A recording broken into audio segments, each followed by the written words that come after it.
In terms of what making a social app sticky to Vietnamese is more entertainment, more action Yeah. happening. That's why Zalo is more popular than WhatsApp in Vietnam because Zalo has a lot of graphics, pictures, news. TikTok is really good at capturing attention. In three Mhm. seconds, they know what I like and what I don't like. So they have so Yeah. much algorithm. That's also attract Gen Z, also some young millennials in Vietnam to Yeah. create content on TikTok. TikTok has become a central social platform for all Gen Z millennials in Vietnam. And those actually are the population who spend more in e-commerce. It's an easy move for TikTok to actually roll out TikTok Shop because they understand what I like so Yeah. that they can run the right advertising or right sellers that target me. And at the same time, the seller or the reviewer has reviewed the right kind of product category that I was looking for. And at the bottom of the TikTok video, there's a link to purchase. Yeah. And it took me only a few seconds to actually make the purchase. Welcome to Brave. Learn from Southeast Asia's best tech leaders. Build the future, learn from our past, and stay human in between. No BS on success. I'm Jeremy Au, venture capitalist, serial founder, Harvard MBA, science fiction nerd, and dad of 2 daughters. Every week, we debate startup news, interview changemakers, answer listener questions, and share personal insights. Join our movement of over 20,000 members and get transcripts, resources, and community at www.bravesea.com. Meet Ringkas, your go-to digital mortgage platform breaking down financial barriers for home seekers across Indonesia and Southeast Asia. They operate in more than 15 cities in partnership with all major Indonesian banks and premier property developers. Ringkas is on a mission to democratize homeownership and create over 100 million new homeowners. Don't just dream about owning a home, make it a reality. Explore more at www.ringkas.co.id.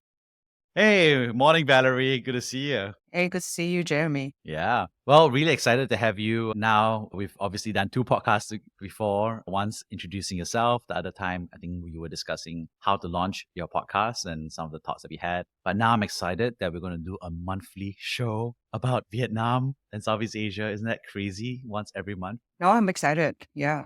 Yeah. So, Valerie, could you just introduce yourself real quick for folks? Sure. So my name is Valerie. I'm founder of Ansible Ventures, pre-seed and seed venture capital fund based in Ho Chi Minh City, Vietnam. I launched a fund back in 2022, but I have been in the VC space for the last 4 years. Previously led Vietnam market for Ventura. So I've been a loyal fan of Brave podcast, and that's why I was in Brave for the past 2 years and now co-hosting the Vietnam season or like a special edition with Jeremy monthly now. Yeah, this special season is because a lot of folks ask us about Vietnam, and I'm like, yeah, I can talk about Vietnam, but you know who would be really great would be Valerie, because Valerie is out there. She's a VC, she's a fund manager, and she's somebody who's Vietnamese. So this is a good way to get that point of view. So I think one thing I always remember a little bit is that I've seen you do over the past couple of years, obviously being a VC at Ventura, and then also set up your podcast. But why did you decide to build a VC fund? Because it's so hard. You got to talk to LPs, you got to set up the fund administration, got to build a deal flow. So why did you decide to build a fund focused on Vietnam? Yeah, I think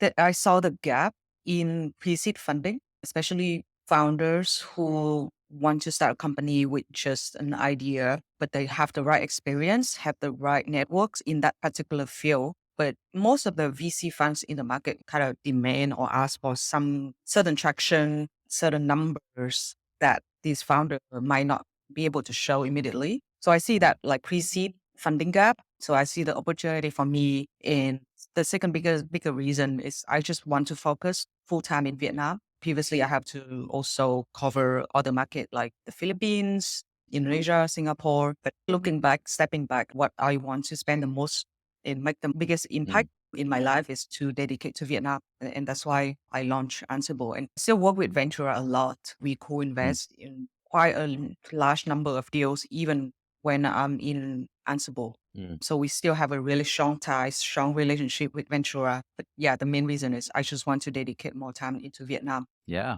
And what's interesting is that you mentioned that there is a funding gap at the seed round and pre-seed level for Vietnamese companies. Could you share a little bit more about that? Because lots of folks, they obviously been to Vietnam, they've worked in Vietnam, they've invested in Vietnamese startups over time. But what does it mean for this gap to be happening? Yeah, so maybe I can share an anecdote. For some of my first few investments, the founder was CFO and COO of Tiki.vn, which is used to be the largest local e-commerce marketplace in Vietnam. Well, now they're replaced by Shopee and TikTok Shop, and the two players are fighting for the number one spot.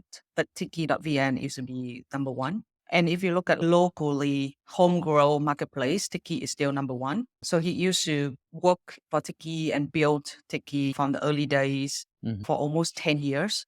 I have started to have conversation with him since 2019. So really Yeah. like early days. And I saw how hungry and how driven he was, really Yeah. wanted to start his own business, understand the merchant, especially the online merchants behavior in Vietnam really well, but couldn't really gather strong enough confidence to actually leave Mm. Tiki.vn because he's been an operating shoe for so long, so much Yeah. time that he doesn't know what VC is looking for. Maybe like he needs some traction or even like what business model. So he need help with fine tuning the business model when he launched the first startup. So he didn't really gather the full confidence and readiness to actually leave Tiki until 2022, which was last year. Yeah. And because I have been building relationship with him since 2019, we got so much trust in each other that I was among the first few investors that he actually called and we brainstorm about how should we structure the pitch deck, how should we structure the round, Mm. what equity, what instrument are we using, and what was the product that we first launched to the market and how should we pivot. So that's like funding gap that I was mentioning about. Because when he was still at Tiki, even though we know that he wanted to do startups, I don't think a lot of investors are willing to take risk when he Yeah. doesn't even have a company yet, let alone like Yeah. traction. Yeah. And so he launched a B2B fintech company, and I was among the first investor to back cash growth. Well, awesome. I think definitely there's a huge amount of importance of having local investors helping local founders because you can't do everything over Zoom, and especially for the pre-seed and seed stages, really important. So on that note, we always wanted to cover the monthly tech news covering Vietnam. So the big ones that happen, at least people are sending me about, is these upcoming IPOs. One has already been completed for VinFast, which is in electrical mobility, and the second, of course, would be the announcement of the planned IPO for VNG Group. And obviously, there's some excitement there as well. We're not like stock market advisors to talk about whether you should put money in or not, and so on and so forth. So we're not talking about stock market price outlook. But I think what would be great is that maybe we should just do a quick description of what these companies are. So why don't we describe VinFast real quick for those who don't know? Could you explain what VinFast does? Sure. So as you mentioned, the entire Vietnam really have only about between 3 to 4 companies that have scales and have ambition to be listed globally, specifically in NASDAQ in the US, which is the largest stock market in the world. So Right. VinFast is the first company that have done so. So VinFast is an electric vehicle company. They already have product and revenue coming mostly from Vietnam, selling EV car, EV motorbike as well. But Yeah. they have much bigger ambition. They want to enter US market. And actually they begin building a factory in North Carolina in the US. So I think the first company in Vietnam that has done so. That's why they recently IPO in the US market.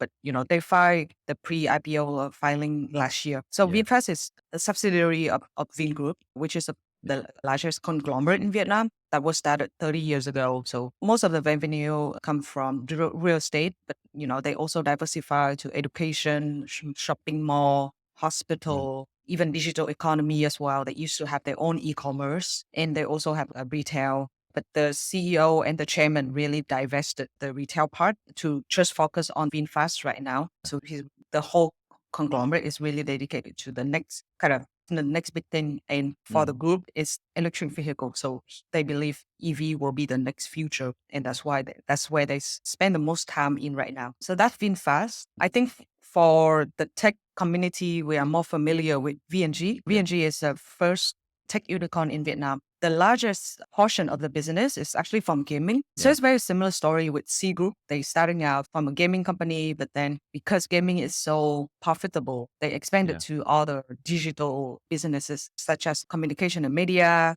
fintech.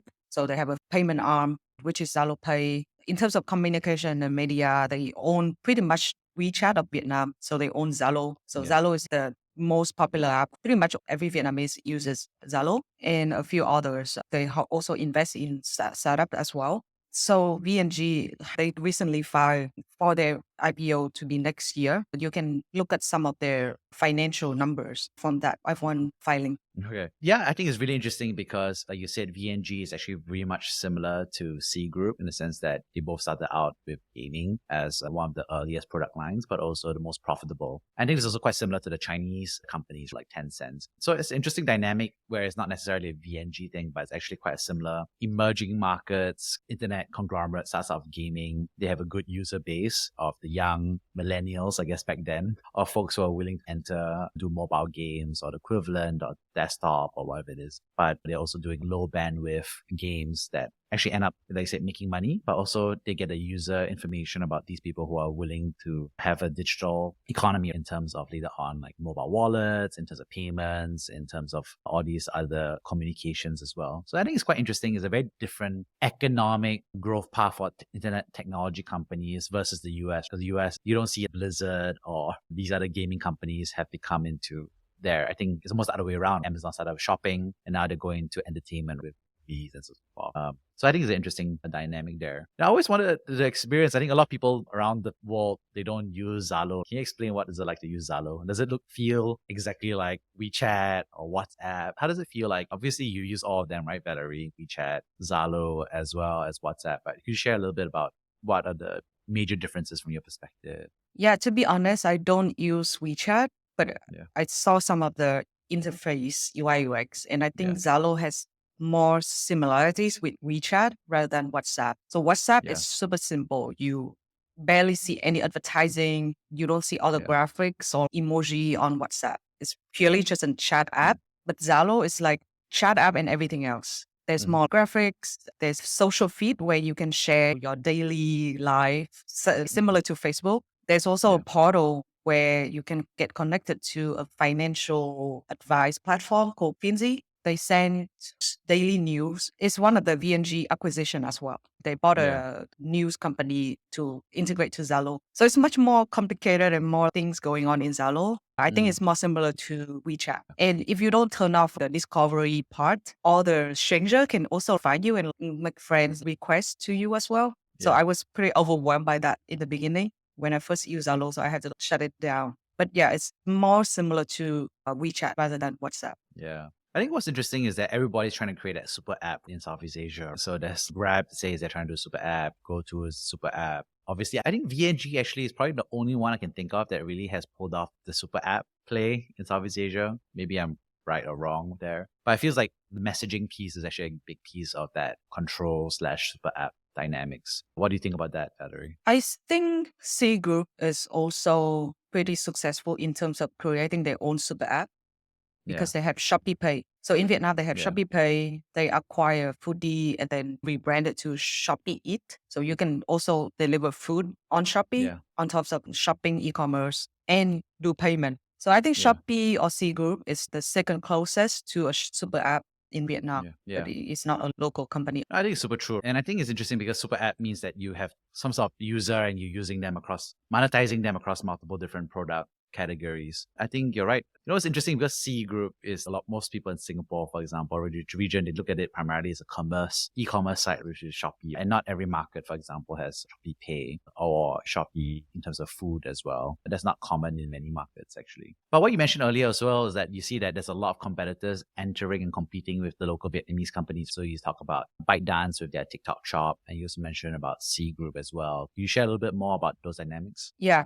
So I think the Chinese e-commerce is pretty powerful. TikTok shop, they enter Vietnam only recently, but they quickly gaining market share and climbing to the second or third largest already. Yeah. And recently you saw Temu, which is Yeah. a e-commerce arm of Pinduoduo, enter Mm. Philippines. Yeah. And I have no doubt if they're gonna enter Vietnam next, and it's pretty scary for local e-commerce from my point of view. I think so. It's interesting to see that the Chinese companies are really aggressive. So I think that's also not obvious to everybody, right? So if you're in Indonesia or in Singapore, I think it's not so obvious that these expansions from these Chinese companies are happening. So I think they're also quite fierce competitors. We already saw, for example, that Indonesia launched that new law regulating and licensing the import of goods for e-commerce platforms, which I think most people has interpreted as a way to prevent TikTok Shop from really coming in aggressively into Indonesia. And of course, ByteDance straight away wrote a message saying, hey, we don't have any plans to launch this functionality in Indonesia as well. Anyway, but I think it's interesting to see that. Why do you think TikTok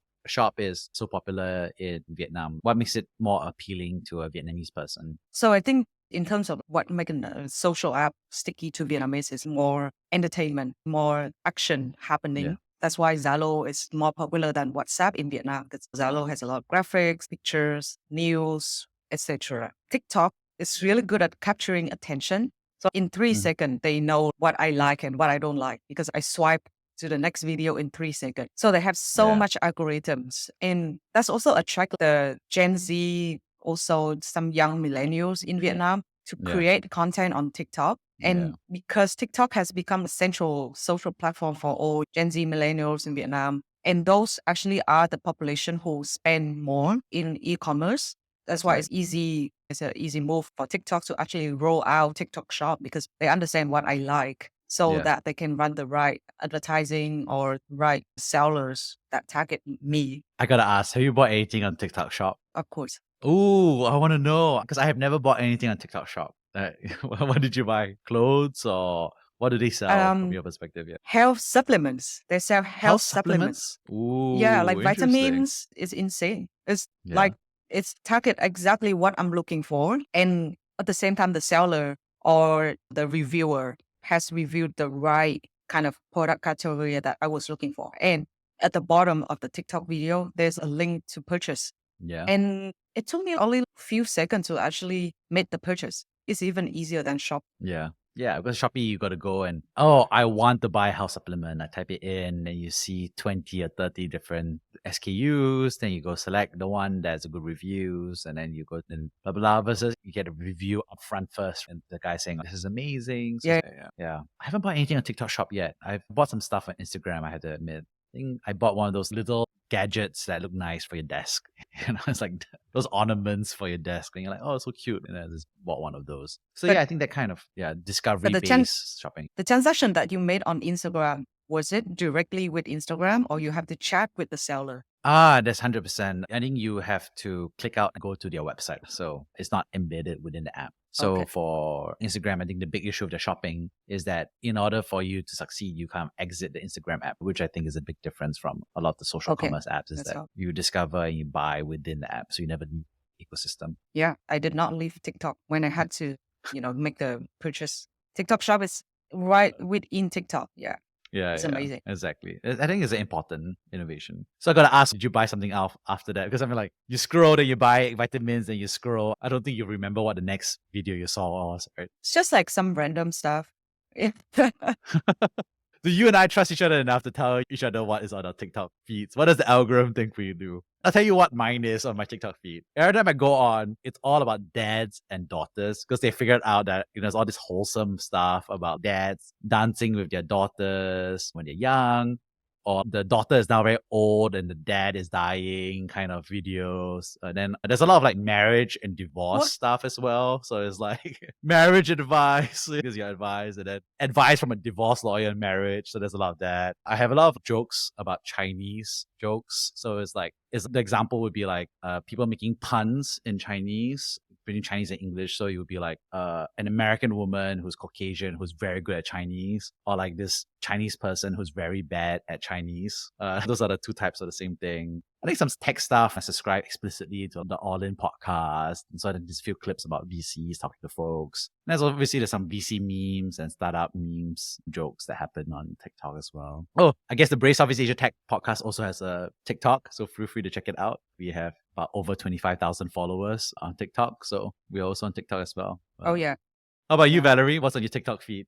My Whatever you want to my share. podcast also has a TikTok, but If I was TikTok, I will try to sell you dad and baby items. Yeah, yeah. So I bought so much stuff for the kid. It's ridiculous because it feels good, right? You're like, I'm not buying this for myself. I'm buying this for my kid to have a better future. And then suddenly you have all kinds of stuff. You have a trampoline, you have all these other things, all this baby gear. Oh, How about you, Valerie? What's on your TikTok feed, I guess? What do you see on TikTok? Vitamin supplements, clearly. Health. so yeah, health. I go for recipe, like healthy food recipes. That's why those granola bars, TikTok Yeah. shop keep going to my feed.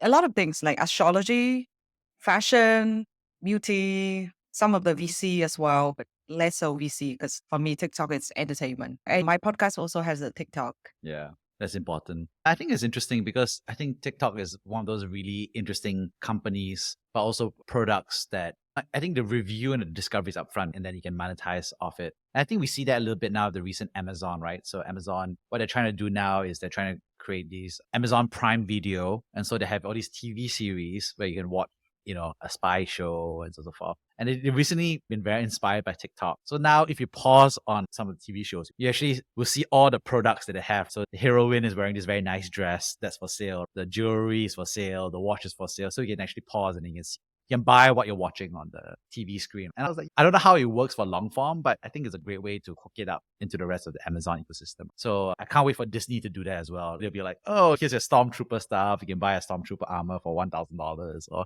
all these other stuff. There's a lot of embedded commerce that will happen in all these video platforms. Yeah, I think that'll be a solid strategy. Yeah. Valerie, I was just curious, as kind of look at Vietnam in the coming months, what are the important things that you think will happen over the next month? I think one obviously is how the IPO performs for VNG is going to be a big one. What else do you think is important? Keep in mind in the next 1 month. Yeah, I think beside those IPOs, I think would be watching Vietnam economy grow. If you have been following, our export has been suffering because we are export surplus economy. But Yeah. our biggest buyer, the US and Europe, they have been experiencing inventory surplus. So the Yeah. number of orders from like made in Vietnam products has Mm, in this year. So I think we only have 1 quarter and 1 month left to see if we yeah. can really meet the growth target of 6.5% this year. A lot of economists were concerned that we will not be able to, but with the Q4 is the peak season of any e-commerce, any commerce retail, because it's Christmas holiday season in US or Europe. Finger crossed and hoping that the bottom of the Mhm. export kind of in decrease and we will recover from here in Q4. So that's what I'm watching the most for the next one Mm. month or at least like the next Q4. Yeah, makes a lot of sense. I think that's interesting because one thing I do think about now that we discussed this is that I think the IPO performance of these two companies would be quite important. I think they've already been important in the sense that historically, like you said, there were no prior exits from the Vietnamese ecosystem. So you say 1 year ago, I think a lot of people were like, hey, is there any company, any exits? Because if there are no exits, then there's no point having late stage capital. And then without late stage capital, it's hard to have growth stage. And without growth stage, you can't have early stage capital, right, in play. So I think it's been interesting now that finally I think we have two IPOs effectively. I think the gates have opened up a little bit more for the belief from the wider world that Vietnam can launch IPOs. Now, of course, I think how the performance of those IPOs are is pretty important. I think, for example, Singapore's ecosystem was very excited about the Grab IPO, but then when he had that stock market kind of like underperform after the SPAC, then unfortunately, I think a lot of people are like bearish, right? It's, oh, Singapore's ecosystem is not so good because of this thing, so forth. But I think now the market has matured. So now it's a little bit more mature. Hey, Grab has a certain enterprise value that's very valuable, independent of its prior valuation targets. And then similarly for C Group has continued to be able to be a professional outfit, right? So I think those are important components. Also, I think there was that Vietnamese regulation that said that companies shouldn't list on the US stock exchange. I mean, ideally, if they are profitable, they can be listed in Yeah, IPO in Vietnam Stock Exchange. But lots of tech companies are still not profitable yet. So, for yeah, example, some of the names that are lining up, Momo or Tiki, will be really challenging for them to be yeah, listed in local stock exchange. So, until we right. remove that requirement, tech IPO in Vietnam will still be hard. And that's why VNG have to Yeah, go for US or VinFast have to go for yeah, US because they are still fast yeah, growing company and they're still yeah. at a loss. Yeah. Yeah. Yeah. I guess when you think about the other companies in terms of Tiki, Momo, so forth, what do you think is important for them? Because they're not yet at the IPO stage yet, right? I think their revenues are not large enough. The profitability is not there yet. And I think earlier you said there were like 5 companies that had aspirations to be a unicorn. Could you list them all out? So 2 of them is VinFast and VNG. What are the other couple, I think, companies that people should be aware of? So it's not about 5 company that aspire to be unicorn, Yeah. 5 company that want to be listed in the US. Ah, interesting. I think they themselves are already unicorn or sunicorn. Yeah. It's about the ambition to be listed in the US. Interesting. In Momo and Tiki, they are not small at all. Momo have, in terms of Yeah. consumer payment and consumer deposit for a digital bank startup, they have the largest, most attractive, most impressive number among all the fintech player in Vietnam already. Yeah. So it's not like they are not. It's just that they are still operating at loss, and that alone does not. It doesn't meet the requirement to be listed in Vietnam. Oh, so the 5 companies that you asked, go for it. Yeah. I would name some names. The CrownX, which is a new retail group, subsidiary of Masan, which is the largest retail conglomerate in Vietnam. I think they have ambition to be listed in the US. CrownX was invested by Alibaba, and then some of the following names, obviously Momo, Tiki, and also Golden Gate Group. It's a restaurant F&B group in Vietnam. Potentially, I think the largest already, the most dominated F&B group in Vietnam already. So those are some of the few names that a lot of people in the ecosystem are watching, whether they will be ready to be listed in Vietnam or will be filing in the US. Yeah. On that note, I'd love to wrap things up and summarize the 3 big takeaways I got from this. First of all, thanks so much for sharing a little bit about why you set up a VC fund for Vietnam, because you care about the funding gap that's there for early stage companies. So really inspiring to hear that story. Secondly, thank you so much for sharing about VNG as well as VinFast IPOs, but also talking about what they're special about, especially in terms of the super app for VNG and some of the differences in terms of Zalo as well as WeChat, as well as the shopping experience. And lastly, thanks so much for sharing about your own personal experience as a user and, was using these products in Zalo in terms of TikTok shop. Now I know that I have to buy you a birthday vitamin supplements gift card maybe next time. But, I guess we got to share a little bit more about how people living in different parts of Southeast Asia can have very different platforms and different user experiences. On that note, thank you so much and see you next month, Valerie. Yeah, thanks, Jeremy. And see you everyone at Brave next month. Thank you for listening to Brave. If you enjoyed this episode, please share the podcast with your friends and colleagues.